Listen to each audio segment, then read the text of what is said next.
So check this out, guys. So today we're talking about exchanges. In the world of crypto, you've got two main kinds of exchanges. One is called a centralized exchange. Now, a centralized exchange is an exchange where it is Web 2. You create an account using your email or your cell phone number, and you create a password that then gives you access to the account. Now, an example of these platforms, it's your altcoin trader, it's your Vela, it's your Binance, it's your Bybit, it's your Huobi. There's so many of these different centralized exchanges. Now, there are pros and cons in utilizing both centralized and decentralized. Now, looking at centralized exchanges, they are safe, they are regulated, right? So meaning whenever you deposit funds, they are accountable to a government, to an institution, and therefore you can at least rely on them acting in a proper manner. Now, centralized exchanges are where you can exchange one asset for the other, as the name suggests, right? So meaning you can deposit your fiat currency and you exchange it for another type of currency, which could be a crypto asset, right?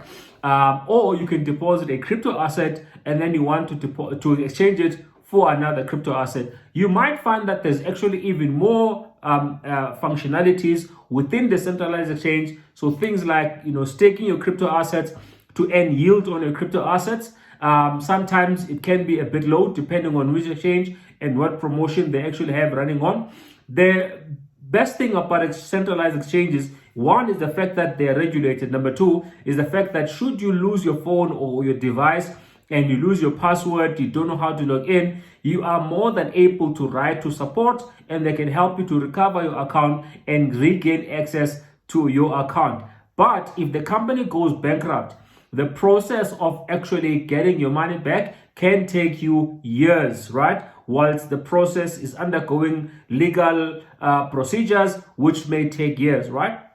So that's a centralized exchange. Now, a decentralized exchange, on the other hand, it is what people call Web 3.0 because there is no password, there is no username. How you connect to a decentralized exchange, you connect using your non-custodial wallet. So your non-custodial wallets will be wallets like Trust Wallet, wallets like MetaMask, wallets like Xverse, Ledger. There's so many different Web3 wallets that you can set up. Now, what is important to note is that when you're setting up a Web3 wallet, you need to understand that you are 100% responsible. As they say, too much freedom also breeds too much responsibility. I'm not sure if that's how they say it, but I think I butchered that one. But what I mean is that in the Web3 world, you are 100% in control of your funds, everything around them. So in other words, if you lose your phone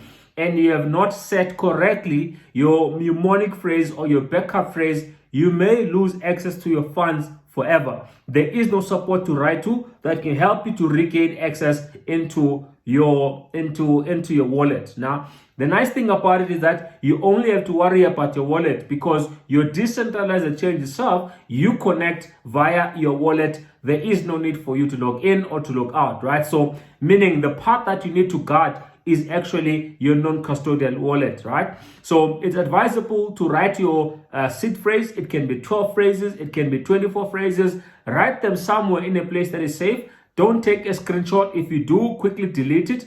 But write them somewhere where they are actually not in a digital form. Because when you get hacked, people can get access to, your pictures and get access to your devices. But if you write them down in a diary somewhere, put it somewhere safe, in a safe, wherever you know that it cannot burn or whatever the case is, right? So because you're 100% responsible. Now, the nice thing about decentralized exchanges is that you normally get early access to most crypto assets. Most crypto assets will start in a decentralized exchange, might even stay there for a long time and gain traction before they come into centralized exchanges, right?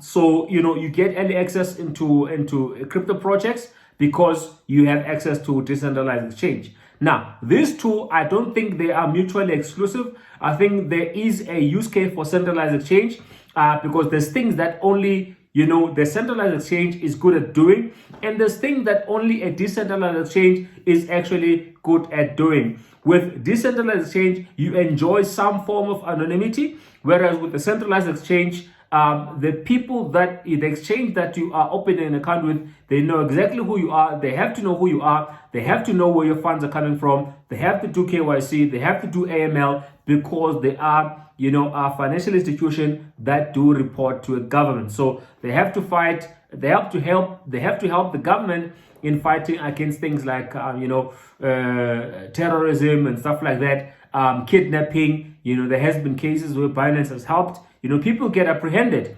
where there was, issues of, child trafficking as well as kidnapping, right? So I hope you found value in those two centralized exchanges. You can request your access to your account if you lose it.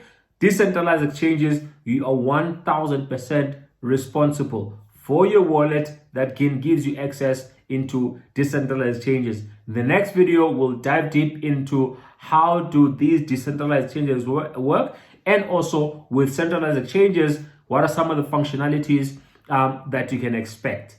Cheers.